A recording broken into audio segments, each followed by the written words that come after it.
Hey guys, so today we have another history, major flaws, and why it got cancelled video after a long hiatus in the series. I feel like I'm running out of vehicles to do, but with the Charger, Challenger, and 300 gone, I get to do a few more episodes. If you're new to the series, this is where I look back at the history of the car and all the details and specs, and then we jump to talking about the events that led to the car being cancelled and any flaws that it had. So let's get into this episode for the beloved Chrysler 300. The 300 did have a long life, with the first generation from 2005 to 2010, and the second from 2011 to 2023, and it did get a facelift in 2015. So let's take a deeper look at the interior, exterior, different models, and performance for both the generations, and then we'll talk about the cancellation. It was obvious that Chrysler was thinking about bringing back the 300 for some time, with concepts like the 1991 Chrysler 300 and the 1998 Chrysler Kronos. Finally, it would debut as a concept at the 2003 New York International Auto Show, styled by Ralph Gilles.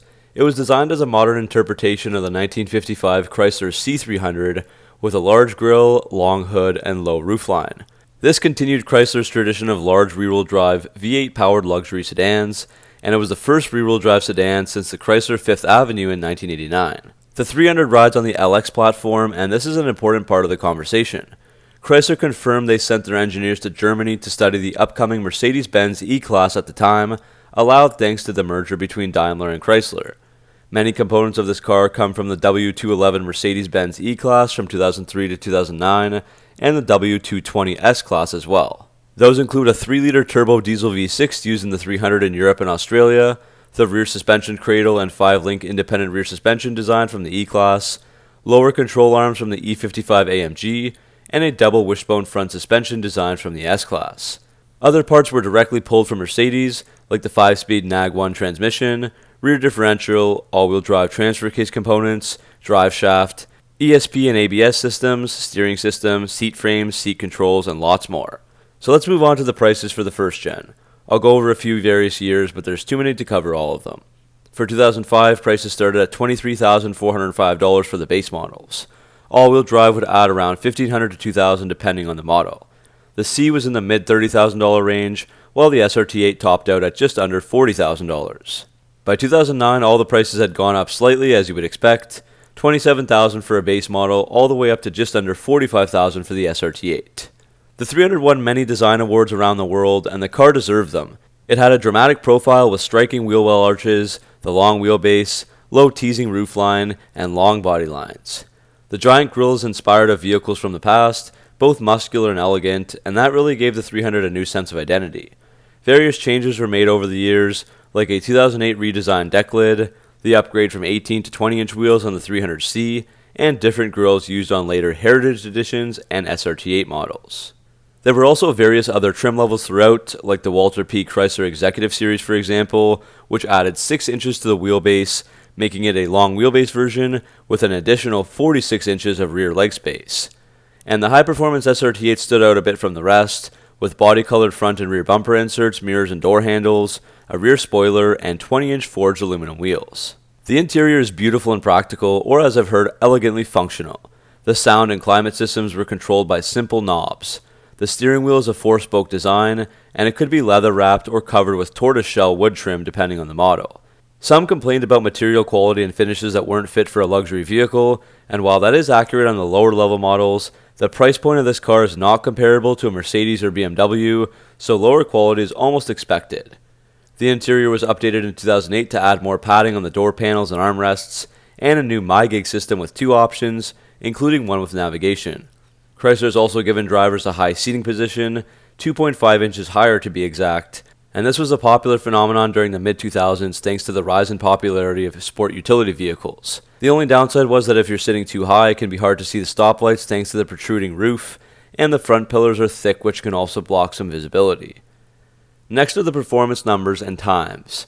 All 300s were rear-wheel drive except for some Touring, Limited, and C models where an all-wheel drive system was available. The lower-end base models came with a 2.7-liter V6 that was highly criticized for being too slow and unreliable. It gave you 190 horsepower and 190 pound-feet of torque, along with a 4-speed automatic, although horsepower was reduced even more to just 178 for 2008 through 2010. 0 to 60 happens in between 10 to 11 seconds. The next step up was Touring and Limited models, which got a 3.5-liter V6 with 250 horsepower and 250 pound-feet of torque, with a 4 or 5 speed automatic. 0 to 60 happens in the low 7-second range. The C got the 5.7 liter Hemi V8 with 340 horsepower, 390 pound-feet of torque, and a 5-speed automatic. The Hemi also got an upgrade in 09, with one major difference being an upgrade to the cylinder heads, so that bumped the 300C up 20 horsepower to 360. 0 to 60 happens in the mid 5-second range, and the quarter mile around 13.8 seconds. This engine also has the multi-displacement system, or MDS, which allows the engine to run on 4 cylinders when the horsepower is not needed, like when cruising at highway speeds. The final V8 available is the 6.1 liter Hemi in the SRT8, which pumps out 425 horsepower and 420 pound-feet of torque, and that's also paired to the 5-speed auto. The SRT8 sees a 0 to 60 time in roughly 4.6 seconds, and the quarter mile run in 13 seconds. The first gen did have several other models as well that might fly under the radar.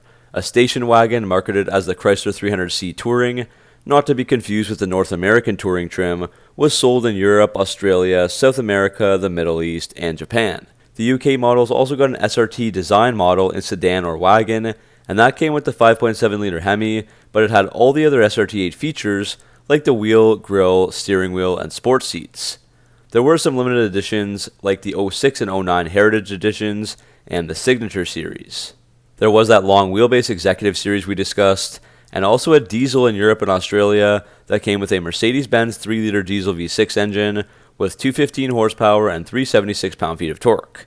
It had similar performance to the 3.5-liter V6, but way better fuel economy, rated at 26 city and 43 highway mpg, whereas the 3.5 was 17 city and 25 highway mpg. Now we move on to the second gen, which was introduced in 2011. While it was redesigned and used an updated LD platform, it was still closely related to the original LX platform. Beginning with the trim levels, these vary quite a bit because the generation was so long, and Chrysler would introduce and take away several models. The first couple years had Base, Limited, SV6, SV8, and the SRT8. The SRT8 was not available for the first year in 2011, but was around from 2012 to 2014. Looking at 2012, the Base started around $27,670, rising to under $40,000 if you wanted the 5.7 Hemi, and close to $50,000 for the premium SRT8. By 2018, things looked a bit different, mostly thanks to the cancellation of the SRT8 for North America after 2014. More on that later. The Touring now started at $29,000, the mid-range Limited around $38,000, and the C was on top around $41,000. By 2022 and 2023, there were even less models offered, with Touring, Touring L, S, and then the new C model that is essentially an SRT model. So the exterior changes included revised sheet metal, thinner roof pillars, and a more raked windshield. The headlights got updated with bi-xenon HID projectors, with LED daytime running strips, new LED taillights, a new Chrysler winged logo, and a newly designed horizontal slotted front grille. It's a sleeker and more rounded design. The wheel arches are now connected by a sharp line that runs across the body and rises at the rear. The bigger windows, smaller pillars, and sculpted line at the bottom of the doors really slims down the car and makes the appearance more muscular. The S and SRT versions get a gloss black grille and black headlight housings, along with big 20-inch wheels. Other versions are loaded with chrome on the exterior accents and wheels. The SRT8 is very interesting because despite the amazing performance, it gives off a sleeper vibe instead, not a hot rod vibe that the Charger and Challenger SRT8 totally exude from every angle. The SRT does get a different lower front fascia, large 4-inch exhaust tips, body color trim instead of chrome, a lowered suspension, 20x9-inch wheels, and 4-piston Brembo brakes beneath them. A facelifted version was introduced for the 2015 model year, with restyled front and rear fascias, new wheel variations, and a new black and silver mesh chrome grille. Now we move on to the interior, where the instrument panel, seat trims, center stack, and door panels were all redesigned for 2011.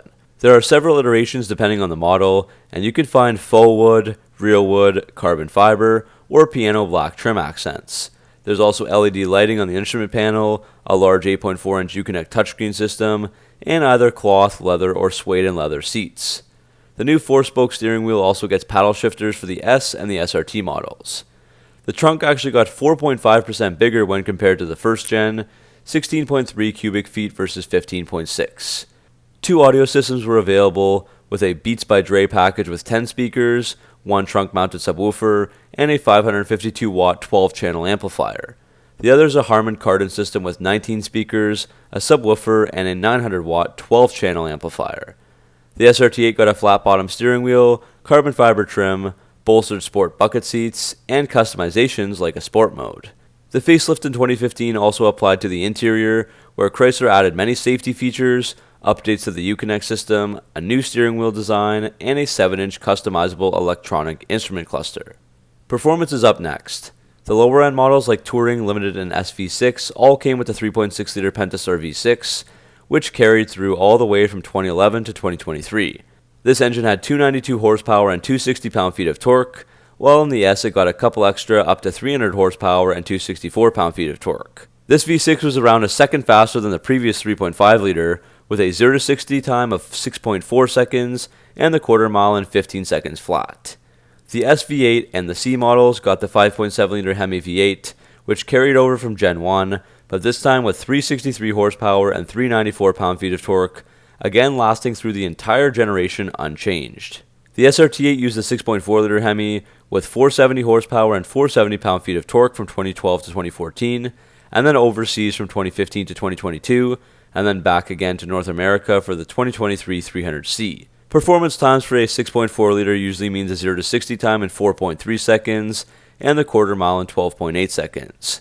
Note that the NAG1 Mercedes transmission continued to be used from 2011 to 2014, but beginning in 2012, many V6 models were equipped with the upgraded ZF 8-speed automatic transmission, and that transmission would be standard on all models starting in 2015. The second generation of the 300 saw several special editions once again, like the Glacier, Motown, and John Varvatos editions. If you want more info on those, I'd recommend checking out my Chrysler 300 limited edition videos, which I'll post in the description. As for some foreign markets, despite being discontinued in North America after the 2014 model year, the 300 SRT did live on in both the left and right-hand drive versions in Australia and the Middle East. Australia would also release a cool Pacer variant based on the SRT Core, which is a more basic SRT model, with just 50 produced. So when Chrysler brought back the 300C with the 6.4-liter for North America for 2023, that's essentially this vehicle. Chrysler introduced an Executive Series luxury trim level for North America, and that version was also sold in Europe, rebranded as the Lancia Thema from 2011 until 2014. The Thema had 3 engines. One was the 3.6-liter Pentastar V6 with 282 horsepower and 251 pound-feet of torque. The other 2 were versions of a 3-liter VM Motori diesel V6. So the lower output version made 187 horsepower and 325 pound-feet of torque, while the other had a more powerful 236 horsepower and 406 pound-feet of torque. After years of rumors that the 300 was on the chopping block, Stellantis finally confirmed that the Chrysler 300 would be discontinued after the 2023 model year. The 300 was a legendary car, owned by millions, with a cult-like following and a presence in many walks of life. So what happened to it? That'll bring us to the next part of the video, looking at the reasonings for the cancellation and the flaws of the 300, as we do for all the vehicles in the series. I've come up with 6 different reasons and or flaws that refer to the car or Chrysler decisions. So let's have a look. Before we get into sales and flaws and what Chrysler could have done differently, the first reason I'd like to talk about is arguably the most important, and that's the company's plans to focus their future on electric vehicles rather than gas-powered ones. This is not actually the focus of just Chrysler, but the whole of Stellantis. They are investing more than $35.6 billion US on the development of future products through 2025, with a majority of that money for the company's electrification strategy, and Chrysler will be fully electric as a brand by 2028. So it wasn't possible to transform the current 300 into an EV, so it was cancelled and will be replaced with an all-electric vehicle around 2024 or 2025. This vehicle will be something similar to the vehicle that was previewed by the Chrysler Airflow EV concept. So the future of Chrysler is definitely going in a different direction, and that didn't allow the 300 to continue. Chrysler has also mentioned poor sales when speaking about the cancellation, and this is somewhat true and a good starting point for the discussion here. The sales exploded right out of the gate, even topping 144,000 in just the US alone for 2005, and they held pretty steady over 50,000 per year from 2012 through 2017. Sales really started fading in 2019, and they would never recover, with just over 11,000 so far through 2022. Nonetheless, it was a remarkable success story, selling over 1.1 million times in the US and over 1.3 million times across the world. But now let's explore some reasons that contributed to those recent low sales. This one sounds a bit harsh, but I'm a strong believer that the 300 could have been more successful recently had Chrysler not severely neglected it or even let it die out. The Dodge Charger and Challenger have also rode on the same platform for the same period of time and even used similar parts in the same powertrain, but they have consistently received updates and attention. I want to look at Dodge here for a bit because they used a few key strategies that Chrysler could have and probably should have used for the 300. So first, Dodge kept things exciting and fresh with new trim levels and seemingly minor changes like performance hoods and fascias and the addition of the wide body, just to name a few. These things totally change the look and feel of the cars, and something simple like this can really transform an older model and drive more people to buy them. Second, Dodge listened and offered a lot of what people wanted from the factory, as exhibited by something like the jailbreak model, as well as the many options for visual modifications from the factory, like decals, stripes, blacked out hoods, and more. The 300 might be in a different market, but at the all-new 300C release, Chrysler put together a video showing that many owners love to customize their 300s, and Chrysler never offered any modifications from the factory other than wheels. Chrysler never really added any fun packages or modifications to the 300 over the years, and that just made it bland and stale, as if they were selling the exact same car over and over every year. Third, Dodge created many limited edition models and variants that were basically identical to the other models, but were very desirable and increased demand at the same time, thanks to a few visual modifications or a few different features. So for example, there's the Daytona Charger or the TA and Shaker Challengers. And Chrysler also didn't market the 300 at all recently, so it was inevitable that the car would die out eventually. Another contribution to the downfall of the 300 was that it lacked the SRT model in North America from 2015 to 2022. Chrysler originally canceled it due to really poor sales for the second gen, but they definitely waited too long to bring it back, and they should have at least offered it and built it for buyers who wanted to pay for it. During these days with tons of social media, vehicles like the Hellcats and Demons gained millions of views online and generated tons of attention for the Dodge brand. A more recent SRT 300 would have had a similar effect for sure and would have helped the Chrysler brand with free marketing. Even the 2023 Chrysler 300C that had the same SRT 6.4-liter Hemi sold out all 2,200 units in just 12 hours. So that shows that there's been some serious demand building up over the years for a 300 SRT.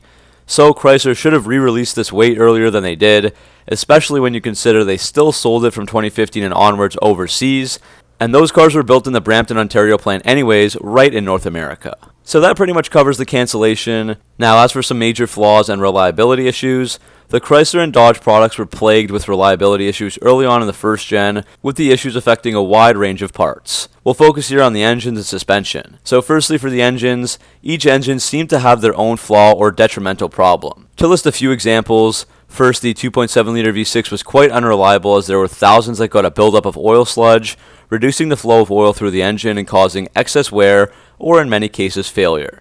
There were various causes, and some blame user error, but this issue happened way too frequently in a variety of scenarios.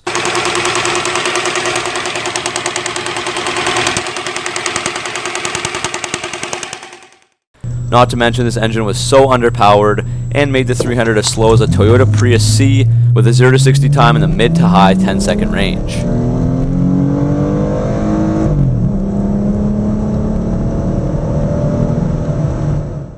The newer V6, the 3.6-liter Pentastar, had problems with the cylinder heads on the 2011 to 2013 models, where they would fail on the left bank and cause serious engine damage.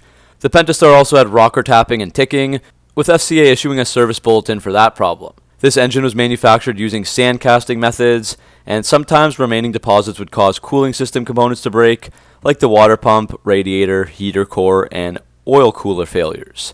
The oil pump is prone to failure as well. The pre-Eagle Hemi, so 2005 to 2008 in the 300s, had the issue of premature drop valve seats, where the valve seats fall out of the head and cause serious damage to the engine. This was a design flaw that Chrysler fixed for the newer Hemis. As for the 2009 and up Hemi, this Eagle motor has a ticking noise caused when the lifters are faulty and can get stuck or stick, and that stuck lifter then wears down the camshaft lobes and eats into the cam, eventually requiring a new lifter and camshaft. The 6.1-liter and 6.4-liter Hemis also suffered from this issue to some degree. Another bad spot for the reliability was the front suspension.